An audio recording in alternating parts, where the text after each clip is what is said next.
MyOriginescom review.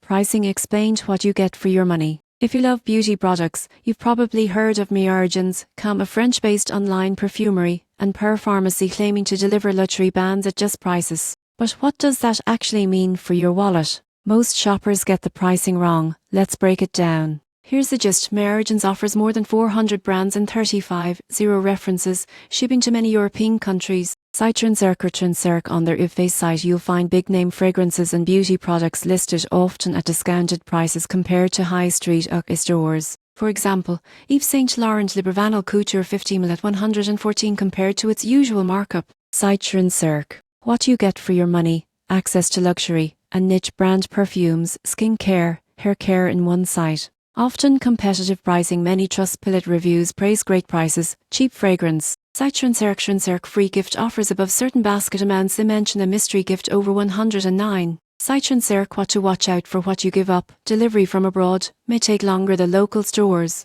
Some reviews mention delivery longer than promised. Citron-Cirque, as always, check if the cheaper price equals authentic product, genuine packaging, and verify any customs duty costs if shipping internationally. Here's how to evaluate pricing with MyOriginescom. 1. Compare the same product in your local market and check delivery shipping fees. If a product is significantly cheaper yet shipping is slow, factor that in. 2. Confirm authenticity. Reviews generally indicate reliability, but always check the batch code or brand seal if possible. 3. Consider total cost, item price, shipping, any duty or import fees. Some UV reviewers say the price was nearly half compared to other places. Citron-Cirque. In conclusion, if you're shopping from India or abroad and willing to wait a bit longer for delivery, MyOriginescom offers good value and access to hard-to-find luxury beauty brands. If you're in a rush or need local assurance, local stores may be a safer bet. Either way, always compare. And if you found this helpful, subscribe for more tool and shopping breakdowns.